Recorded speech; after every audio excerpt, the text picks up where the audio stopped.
Welcome to the Dr. Nikki Starr Show, a podcast to support you in your spiritual awakening and personal development. As a spiritual teacher, healer, and intuitive coach, my intention is to empower you to live your ultimate potential and your ultimate life. As a former medical doctor and mystic, my role is to bridge the gap between science and spirituality to support you in understanding more of your multidimensional aspects. I share on a diverse range of topics, and it's all to support your greatest becoming.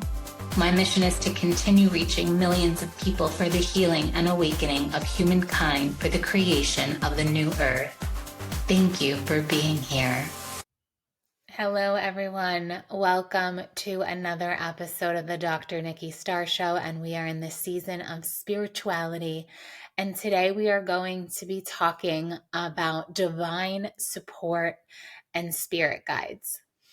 And I love this topic because it's kind of, how can we say, well, since it's the unseen world, not everyone believes in this, but I very much believe in it. And I feel that it is the secret sauce to when I work with my clients. It's like their guides are communicating with my guides, and how we manifest and create wild things that go beyond reason and logic, I feel so much is from the support of our unseen team. Our team, or AKA our divine support team, our spirit guides, which can also be our ancestors, help us, which can also be our baby spirits. So I'm going to talk about today, like, who are our spirit guides? Who is our divine support team? What's their function?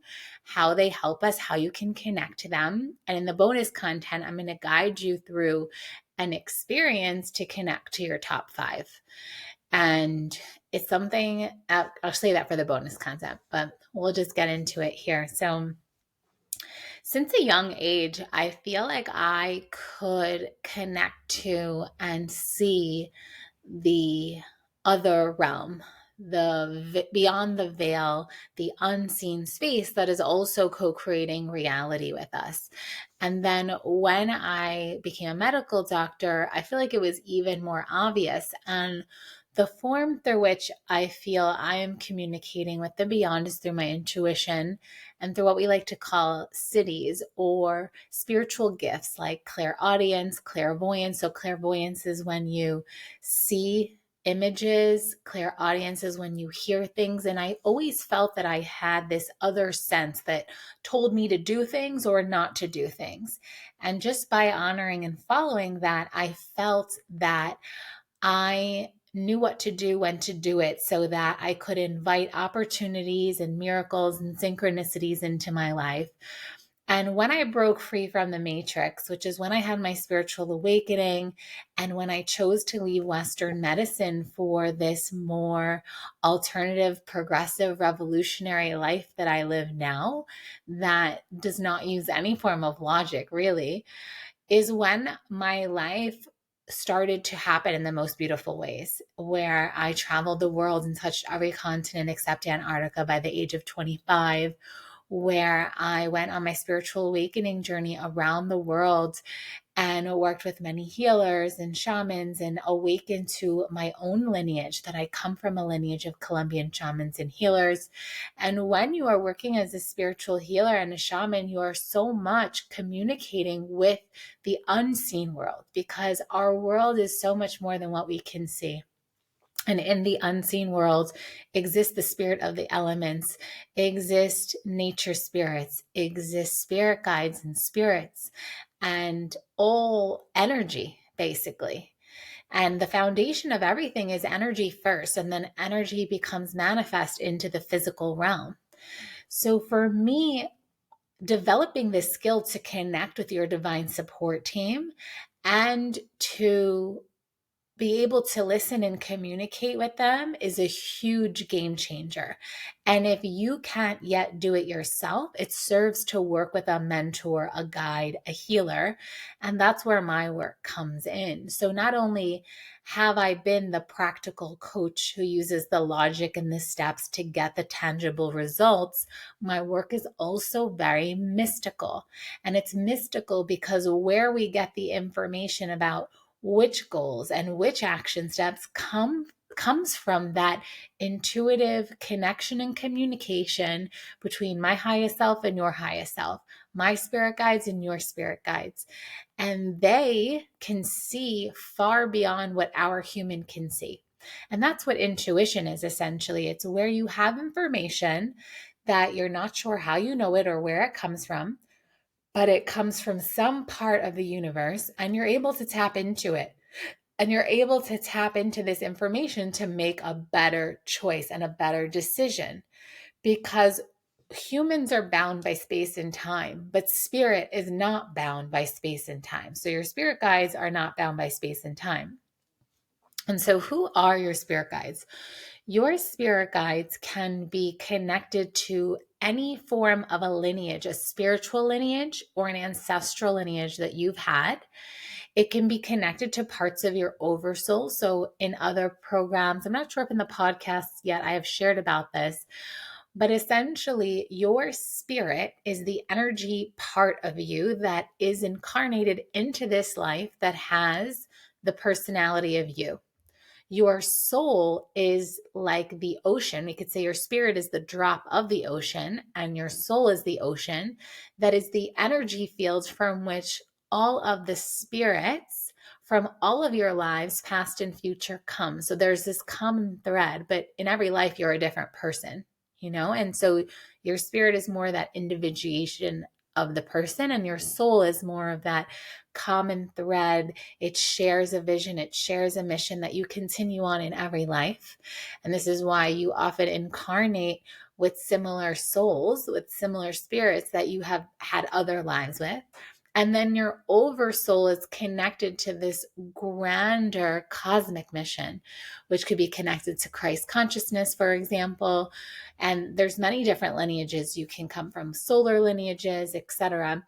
Also, there's our planetary lineage. So if you've connected to other planets and other dimensions in other places, you have those spirit guides as well. And so when your spirit guides are people who have passed on, so we could say spirits, they're closer to the earth realm. And then you can have like archangels, which are a little bit above. So there's a whole spiritual hierarchy. And then you can have certain divinities. Like I work with a lot of goddesses, for example, like Isis or Kali, and then you can even have people who we could say were avatars who came into this life and had a big impact on humanity during their time.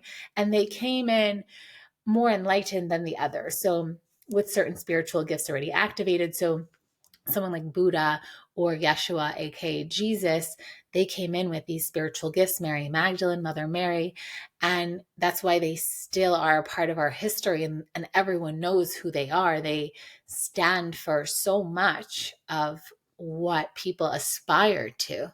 And so we can call on them as spirit guides as well. And we can really choose our spirit guides just as they're appointed to us. Angels are also a form of spirit guides, and they also are a bit more removed from the earth plane because technically angels don't incarnate, but they see over the earth plane. And so there's so many opportunities for spirit guides. And just like those who have lived, those who have yet to live can also be our spirit guides. As I mentioned earlier in the episode, baby spirits can be spirit guides. And that's why I've heard so many stories of when women get pregnant or the circumstances in which they get pregnant and all the events that surrounded it for things to come together in time. And they knew that it was the baby spirits that was helping to organize events and bring synchronicities and events and people together to help make things happen, whether it was to get a house or for business or whatever. And it's really beautiful when you hear these kinds of stories. And the reason why I like to share on this topic, and so there's two things. One, why do I like to share on this topic is because I want you to know that you are so much more supported than you think you are. And that whenever you think you may be facing a challenge, you can easily just call on divine support. And I use the word divine support because some people like to work with spirit guides. And I find that working with spirit guides can be helpful because you are attuning and connecting to a specific frequency. So spirit guides, like when you think of the faces of the goddess, like Kali is more fierce and she could help in a time when you need to call more upon your action energy and more of your fierceness. But then someone like Kuan Yin, that's a beautiful goddess energy to call upon when you feel like you need more compassion and more of gentle strength.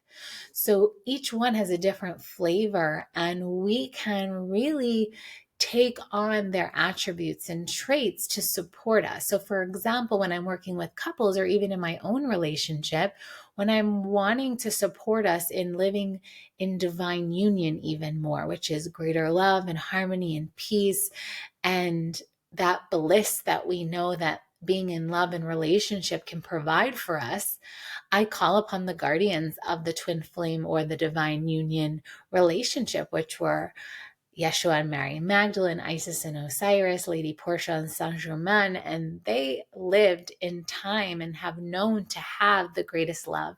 So they have love codes, they have relationship codes. Their union is known throughout history, so we can call upon them to support us. And when we meditate on them, when we do certain practices like mantra practice, for example, with certain divinities or spirit guides. And for example, I have my 40 days of Kali mantra practice that also comes with healings and transmissions to support shadow work and destroying the parts of ourselves from a high pious place of shadow work, for example, to clear out any parts of us that are standing in the way of our highest potential and living our ultimate lives. Just like I have my current Isis Codes program where we work with Isis for greater activation and expansion to, and this one specifically, Kali is for men and women, and Isis Codes is specifically for women, for feminine women and leaders, specifically co-creating the new earth. And even if you know you're a leader and you're not there yet, we can work with Kali to activate those leadership qualities even more. And she was a leader in so many ways, and really was like the god of gods, the queen of queens. Like she's like the ultimate. And so by working with her, we can imbue those qualities. We can allow them to blossom within ourselves just by connecting to the frequency. And so there are different times in our lives where we may call upon certain divinities or guides or spirit guides or divine support for whatever mission we may have at hand and for whatever is being called to us at the moment. And it's a very intuitive process. It can also be very much a personal process, such as the culture that you come from, the lineage that you come from.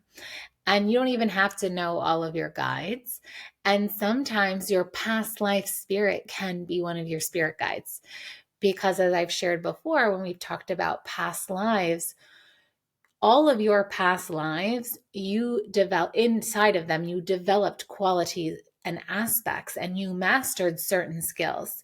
And because you are part of that grander soul, you're not just the spirit of this life, you can call upon those traits to support you in your mission for this life. So by connecting to past lives, in a sense, that past life version of yourself serves as a spirit guide because it's guiding your spirit in this life to support you in realizing your missions, your goals, to step into greater embodiment, the truth of who you are. And this is why certain people have certain gifts that are very awakened and very active in this life because you have that remembrance. And so that too can serve as a spirit guide for you. And so I wonder, do you communicate with them? And if you do, how do you do that? And if you don't, it's a good idea to get started. And the other thing that's really cool is animals can be spirit guides. So if you ever heard of animal totems or spirit animals, and every animal brings a different gift with it. So the way you can even use them in real 3D life is, let's say if you're going for a walk in nature and you see a deer, and it's maybe not very common for you to see a deer, or you're driving down the street and suddenly a rabbit jumps past your car tracks. It literally stops you in your tracks. So anytime you have these moments where it's like a very unique moment that stops your day with an animal, you may want to look up what that animal is bringing to you, what kind of message. And you can do that simply by Googling like deer animal totem, deer spirit guide, deer animal totem, or animal guide. And you'll see every animal brings with it a different message. And you can work with spirit guides in this way. Another way you can work with your spirit guides is through the use of oracle cards or divination cards or even tarot cards. But it's always very important to cleanse your space, to protect your space, which I share more about in my rituality course before you dive in, because you want to make sure the energies that are guiding you through pulling the cards are clear and clean and 100% devoted to unconditional love and your greatest becoming. Because just like when you walk out and you go into the street, there's all kinds of people, all kinds of cars driving by. The same as every day, just all around you, there's all kinds of energy, unless you are creating a sacred space. So whenever you're going to communicate with your guides, whether it's through meditation, whether it's through the oracle cards, or you're working with a healer or a guide to help you communicate with your guides, I always recommend you cleanse your space and you protect it and you set up sacred space to really make sure the information that comes through is for the highest good of all. The other thing that's important to point out is sometimes people say, well, what's the point of connecting to guides when I can just connect straight to source, to spirit? It's true, you can. So whether you believe in God, the universe, the quantum, you can directly connect. Absolutely. You don't need to use guides per se. But as I mentioned before, the reason why guides can be helpful is because if you are calling upon certain traits or attributes to activate within yourself or to dissolve within yourself, certain guides are better served because they really carry those specific frequencies. So it's like you're getting specific, you're dialing in the energy and the codes and the wisdom that you would like to receive. And sometimes it's easier for the psyche to receive it because it's more relatable. It's like a person, an archetype. It's like understanding these traits and qualities, then you're more likely to be able to become that because it's closer to home. It's more tangible. So this is why it can be serving for you as well. And what I have found is when you do want to work with spirit guides, it's so important that you're not emotional. And this is why working with a guide or a mentor can be so powerful, is because oftentimes the things we seek advice on are making us very emotional. And to stay emotionally neutral is a superpower. It's a form of enlightenment, because if something is upsetting you or bothering you or not going the way you'd like it to go, of course you're emotional about it. It's like, how can you not be emotional about it? And the beauty of working with a guide is that you can receive, as I mentioned, information that is beyond this space and time, information where your guides can see information beyond what you can see. And so when you hear what they may want you to do or not do or whatever, it could be triggering, because in your mind, you might think, well, I want to do this. I want to do it that way. And that's okay. And it may just take you longer to get there. Your destiny is still your destiny, but your choices are guiding every moment. And so in the next podcast episode, we are going to be talking about spiritual alignment and what that means. And it is living from that divinely guided space. So I'm not going to give it all away here, but it is important for you to remember that as emotionally unattached as you can be when you are receiving divine support, divine guidance is the best place to be, because then you can make you can make the decision that is for your highest and best good. And that's what we want for you. Like, we want you to live your ultimate potential and your ultimate life. You don't have to do it alone. You have an entire divine support team available to you in every moment, and they want your help. And so remember, you don't have to do it all on your own. You can ask for divine guidance, divine support.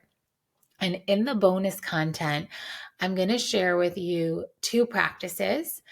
I'm going to share with you one ritual of how you can use your divine support team to take some things off your plate and make your life a lot easier, and to know that things will end up and unfold with the most amount of ease and grace.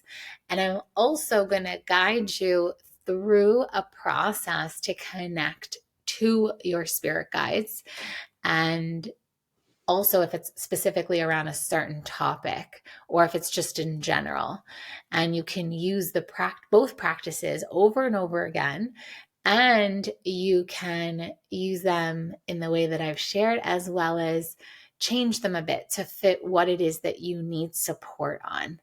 And so I trust that today's episode is really serving for you to feel even more supported, and for you to sometimes think like, I am so divinely guided and supported. I am so loved, because you are. And just know that everything is happening for your greatest becoming. And the last piece that I will say too is, it's important that you know how your divine support team is communicating with you. Yeah, this is an important one. So let's say if you're using oracle cards and stuff, it's like you kind of have the information, and that's where you have like a deck or a tarot, and you ask a question, you pull the card, and the card tells you the information. But let's just say if you don't have that, then the way you know that your guides are communicating with you is through signs and synchronicities and numerology and anything that you choose. So for example, for a long time, I felt one of my spirit guides was my great grandmother. And I still feel like she is. And at one time, I was doing a lot of medicine work in the jungles in South America, which is where my lineage is from. And she's part of my lineage through my Colombian healer and shaman line. And whenever I would see butterflies, I knew it was her. And I knew that she was just letting me know, like, you're on the right path, like things are going well, don't worry, especially if it was a challenging time. And it's been interesting because lately I haven't seen butterflies, but that's not the energy I'm working with right now. And I've had clients who have had like someone who has passed on via hummingbird, and all the, different clients have different things where we've started to decipher like, okay, this is a sign from your spirit guides that you're on the right track, etc. The other thing is you can communicate with them and say, okay, show me this. If this is the way I'm meant to go, or if this is what I'm meant to do, give me the sign of this so that I know clear and obviously that that's the choice to make. Or if I'm not meant to make a choice, show me that sign. So you can communicate with them and say, okay, show me the signs. But it's also like, when you see the sign, you see the sign, and there's no denying it. And the other piece too is numerology. So there's angel numbers, right? And that's repeating numbers. So if you see like 1111 or 2222 or 555, and so or any kind of number sequence that you see repeated, that's also to give you information, and different numbers mean different things. And so as soon as you choose to attune your perception to read reality in this way, you can trust that you'll be guided even more. And if you act on it, you'll be guided even more. And the other way that you can work with your spirit guides is to use a pendulum. And so this is a way that you can transcend the ego of the mind and receive information in a way that's more neutral. But of course, when you use it, you must be neutral. And all you have to do is, when you use your pendulum, of course, clean it, create sacred space, purify it. And you ask, give me a yes, give me a no. And then you ask a yes, no question. You can also say, give me a maybe, or give me an ask again, or ask in another way. And you'll just see, how does the pendulum move? But of course, it's your responsibility to stay in that neutral place, so then you're not influencing the pendulum in which way you like it to go. But ultimately, if you know the answer, you know the answer. You don't need the divine support because you already know. And that's the thing, you already know. You have all the answers inside of you, but just sometimes things get challenging or we get very emotional, and it does help to have support. And either way, I'm a fan of having support anyway, no matter what. Even for myself as a healer, a guide, a mentor for others, I always love having healers, guides, mentors on my journey, because we're not meant to go on this life journey alone. It's meant to be enjoyable and supportive and nourishing and fun. And so we don't need support because we need it. We can have it because we want it. We desire it. It feels good. And so with that, if you want to learn more about my one-to-one work, I invite you to reach out to me. I would love to be a mentor and guide for you on your journey. And I'll see you inside the bonus content. Thank you so much for being here, and bye for now.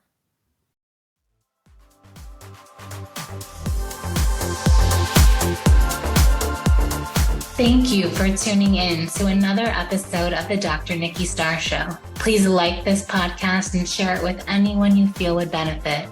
Subscribe to the podcast to receive bonus content, and remember, every Monday the video version goes live on my YouTube channel. Thank you so much for being on the ascension path with me and for doing this great work.